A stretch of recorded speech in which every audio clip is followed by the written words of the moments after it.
کمتري د انسان په دننه کې یو زیان اړونکی احساس دی چې له وجې شخص ځان د نورو خلکو په پرتله کم او یا هم بد ګڼي چې دغه مقایسه اکثرا غیر منطقي او ناسمه وي.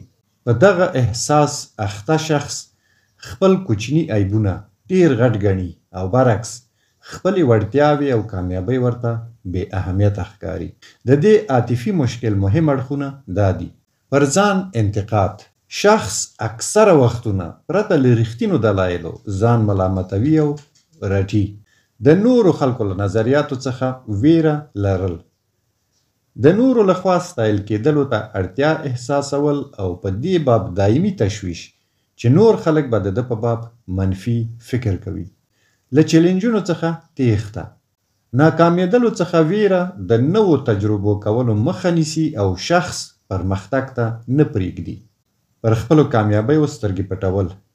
شخص خپلې کامیابۍ بې ارزښته کوي. داسې ګڼي چې دا هسې تصادفي کارونه وو او مهم نه دي. نورو سره ځان مقایسه کول. هغه ته تل داسې ښکاري چې شاوخوا ټول خلک تر هغه زیات ښه، زیات هوښیار او زیات بریالي دي. د کمترۍ احساس پر ځان او خپلو لیاقتونو د شخص د باور کولو مخې کې خنډ کیږي چې له دې کبله هغه ډیر امکانات او چانسونه د لاسه ورکوي او د ذاتي بې ارزښتوالي په احساس کې جام پاتې کیږي. د کمترۍ احساس تر ټولو مهم علت د ځان په باب د منفي باور لرل دي، کوم چې ماشومتوب کې رامنځته کیږي او د کلونو په ترڅ کې لا زیات ټینګیږي. د کمترۍ احساس د رامنځته کېدلو اساسي عوامل دا دي: ماشومتوب کې مور او پلار او نورو نږدې مهمو کسانو تاسو رټلی، ستاسې بریاوې بې ارزښته ښودلې او تاسې نورو سره په منفي ډول مقایسه کولی. د خپل ژوند په لومړیو څو کلونو کې د داسې رټونکو پیښو یا حالاتو سره مخ شوي یاست کومو چې تاسې ته داسې احساس درکړی چې ګواکې تاسې نارمل او سم شخصیت نه یاست، د نورو په څیر کافي ښه یا تکړه نه یې. دې پیښې یا پیښو اړ کړي یاست چې ځان کم یا ناقص وګڼئ. ماشومتوب کې د کورنۍ مشرانو لخوا ستاسې پر ښېګڼو او بریاوو سترګې پټې شوي دي او برعکس ستاسې کوچنۍ خطاوې او غلطۍ ډېرې غټې ښودل شوي، تاسې له امله رټل شوي یاست. د وخت په تېرېدلو سره تاسې په خپله د دغو داخلي فکرونو تکرارول شروع کوئ چې زه کافي هوښیار نه یم، زه د یو کار هم نه یم، زه تر نورو کم یم. دا ډول فکرونه له دننه څخه او په اتومات ډول وي او شخص پر هغوی باندې باور کول شروع کوي، پرته له دې چې وپوهیږي چې دا واقعیت نه دی بلکې د ماشومتوب په دوره کې د نورو لخوا تحمیل شوي غلط نظریات دي. خو له دومره خفه کوونکو خبرو وروسته یو ښه زیری هم شته او هغه دا چې دا احساس د اصلاح وړ دی. که موږ په خپل ذهن کې دغه فکرونه وپیژنو او د هغوی ځای نسبتا سالمو فکرونو ته ورکړو نو تر ډیره حده له دې ستونزې خلاصېدلی شو. په شخص کې د کمترۍ احساس په څه ډول راڅرګندېږي؟ د کمترۍ احساس په بېلابېلو ډولونو راڅرګندېږي، خو تر ټولو زیات هغه د شخص په فکرونو، عواطفو او چلند کې راښکاره کیږي. اساسي نښانې یې دا دي: اول، فکرونه او داخلي ډیالوګ. پر ځان همیشنۍ نیوکې: زه ناپوه یم، زه د یو کار هم نه یم. نورو سره د ځان پرتله کول: هغه تر ما تکړه دی، زه به هیڅ وخت د هغه په څیر کامیاب نه اوسم. د خپلو بریاوو بې ارزښته کول: زما دغه بریا هسې یو تصادف و، ما ته هسې یو چانس برابر شو.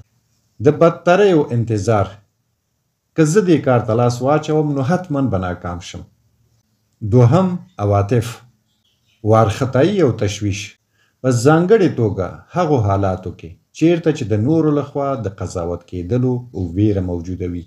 د ملامتۍ احساس: همیشه ځان ملامتول، حتی هغه وخت چې دې ملامته کولو لپاره رښتینی عوامل او علتونه موجود هم نه وي. دایمي خفګان او ناراحتي: داسې احساسول چې ګواکې ته ذاتاً بې ارزښته یې او د دې لیاقت نه لري چې نور خلک درته درناوی وکړي او ښې اړیکې در سره جوړې کړي. دریم، چلند: تیښته: د دې لپاره چې ناکامي تجربه نه کړئ نو نوو شیانو او کارونو ته د لاس اچولو څخه ویریږئ او ځان ورڅخه لیرې ساتئ. کامل غوښتنه یا پرفیکشنیزم غواړئ چې هر څه په بهترین او کامل ترین شکل ترسره کړئ ترڅو چې د خلکو تایید او ستاینه ترلاسه کړئ. د نورو قانع او له ځانه راضي ساتل خلکو ته د نه له ویلو څخه ډارېږئ او په هغه حالت او کار کې هم هغوی ته نه وایاست چې ستاسې زیان پکې دی او خوښه مو نه ده چې هغسې وکړئ. خو بیا هم هغه کار په دې خاطر کوئ چې نه غواړئ نور درڅخه ناراضه شي او انتقاد در باندې وکړي. ځان پټول خپل ځان او خپل احساسات پټوئ ترڅو د خلکو له نظریاتو بچ پاتې شئ او کمزوري مو ښکاره نه شي. ځان سبوتاژ کول مهم کارونه همداسې بل او بل وخته پرېږدئ ولې چې باور لرئ چې بې له دې هم سرته نشئ رسولی. کله ناکله د کمترۍ احساس والا شخص برعکس د مغرورو اشخاصو پیښې او یا تیری کوونکی عمل کوي. خو دا یو ماسک دی ترڅو چې خپله داخلي کمزوري پټه وساتي. آیا تاسې دغه شیانو څخه کوم یوې په خپل ځان او چلند کې وپېژانده او په نښه مو کړ چې لرئ یې؟ کمنټ کې را سره شریک کړئ. کمترۍ احساس څخه د خلاصون طریقه او اوس راځئ هغه تخنیکونه او تمرینونه وڅېړو کوم چې تاسې د کمترۍ له احساس څخه خلاصوي او ګام په ګام مو د ځاني لوړ ارزښت لرلو احساس پیاوړی کوي. د عزت نفس یا ذاتي ارزښتمنتیا د احساس لوړولو تر ټولو ګټوره او ورسره هممهاله اسانه لار دا ده چې ګام په ګام د ځان په باب خپل منفي فکرونه را برسېره کړئ. کله چې د کمترۍ احساس کوئ خپل ذهن ته توجه وکړئ او وګورئ چې د خپل ځان او ارزښت په باب مو کوم فکرونه ذهن کې ګرځي. د خپلو منفي فکرونو د پیژندلو سره سم هغوی اصلاح کړئ او بل مهم ګام دا دی چې هره ورځ داسې کوچني عملونه ترسره کړئ چې تر اوسه مو د هغوی له کولو ډډه کوله. عملاً د خپل دغه مضر احساس بدلولو لپاره د دغو 3 کارونو څخه پیل کول ډیر ګټور دي. اول، د داخلي ډیالوګ میندل او بدلول. هر ځل چې خپل ذهن کې داسې فکر ته چې د احساس په شکل وي متوجه کېږئ چې زه ناپوهه یم، زه د یو کار هم نه یم، نو تم شئ. له ځانه پوښتنه وکړئ آیا دا فکر یو واقعیت دی او که پر ما تپل شوی یو ناسم باور.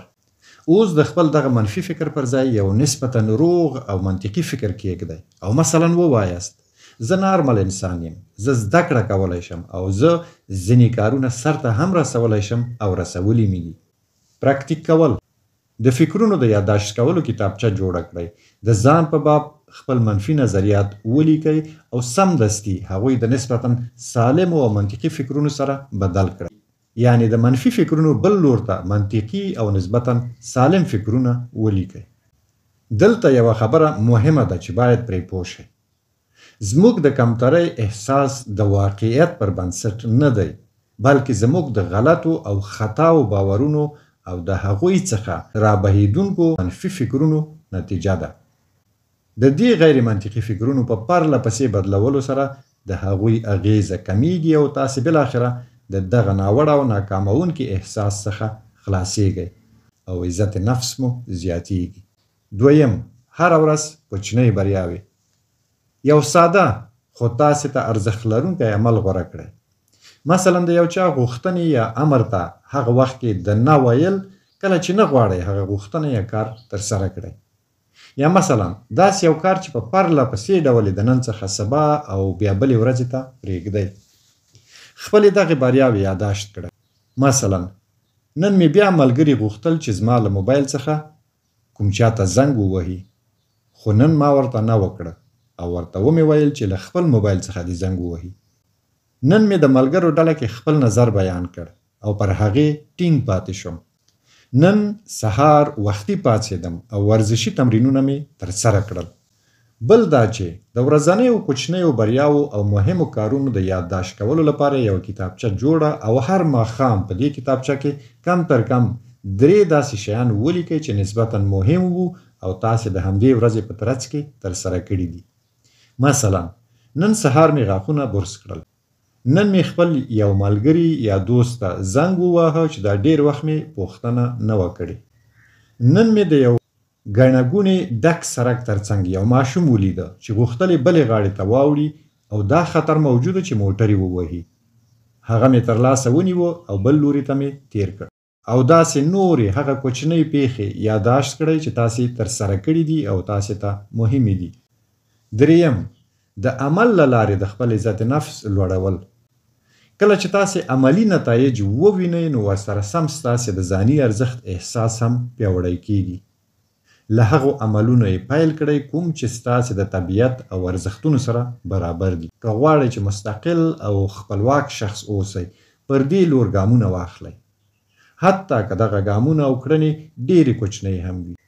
د وخت په تېرېدو سره دغه ګامونه او کړنې لا زیات غټ او جدي کیږي او تاسې ته استقلال در په برخه کوي. تاسې یو مستقل شخص جوړوي. توجه، ایډیال او په هر لحاظ مناسب وخت ته انتظار مه کوئ. راساً عمل کول شروع کړئ. ځان مه مجبوروئ چې باید یو بالکل بشپړ او په هر انداز سم عمل وکړئ. صرف عمل وکړئ او مخکې لاړ شئ. مهمه خبره، د کمترۍ احساس څخه د ځان خلاصول او پر ځای د ځان ارزښتمن ګڼلو احساس ځایول یو دوامدار جریان دی. عزت نفس په یوه ورځ کې نه لوړیږي، خو د هرې هغې ورځې سره کومې کې چې تاسې په شعوري ډول د خپل ځان ملاتړ او ستاینه کوئ او یو عادي خو مهم کار سرته رسوئ، هغه خود په خود لوړیږي او کلکیږي.